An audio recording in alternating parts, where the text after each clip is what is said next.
Bienvenue sur ma chaîne Au cœur de l'info. Ici, nous analysons l'actualité du monde et plus précisément celle de l'Afrique. Prêt à ouvrir les yeux? Let's go! L'Afrique est riche, mais son peuple est pauvre. Depuis des décennies, nos dirigeants promettent le développement, mais la réalité est toujours la même. Corruption, guerre, dépendance aux puissances étrangères. Alors, une question se pose. L'Afrique a-t-elle besoin d'un leader fort pour se relever?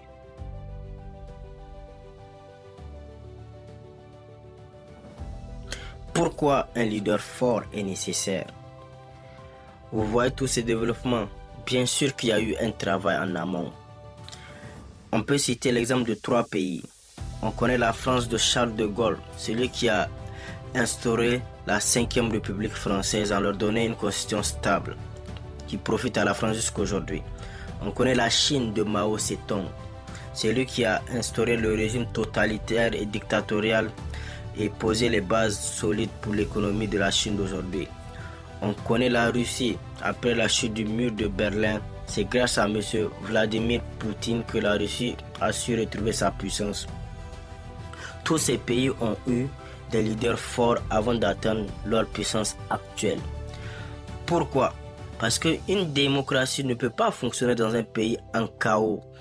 L'ordre et la discipline sont nécessaires pour bâtir une nation forte avant de parler de démocratie.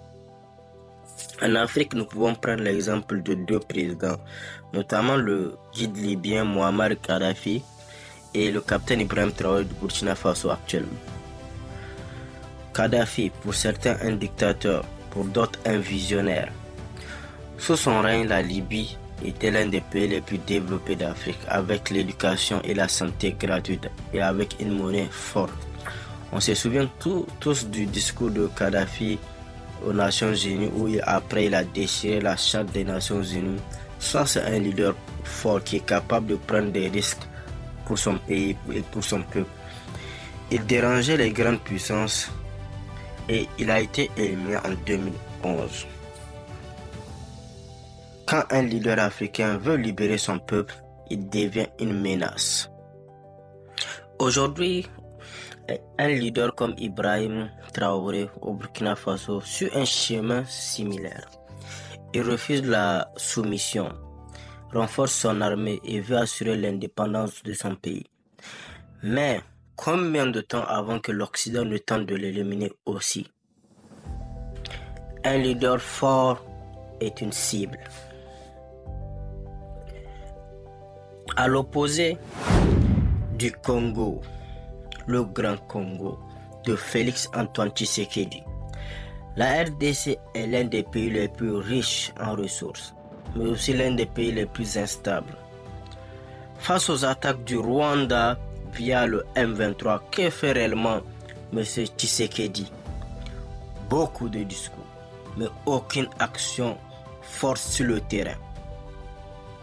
Vous vous souvenez de la partie où il disait même une escarmouche des soldats du M23 qui touchent le Congo, il va déclarer la guerre officiellement au Rwanda.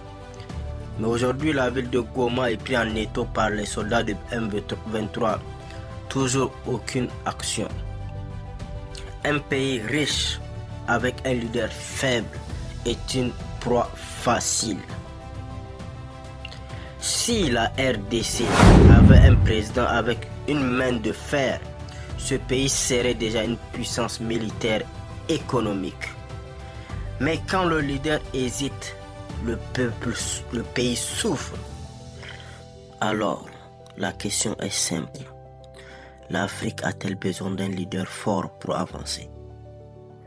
Un dictateur? Non, mais un chef qui impose l'ordre, la discipline de son peuple et défend la souveraineté de son pays. Sans cela, nous resterons esclaves des puissances étrangères et de la corruption. L'histoire nous a montré que les pays ne se développent pas par hasard. Ils se développent avec des hommes forts, avec une vision claire. La vraie question est, Sommes-nous prêts à suivre ce chemin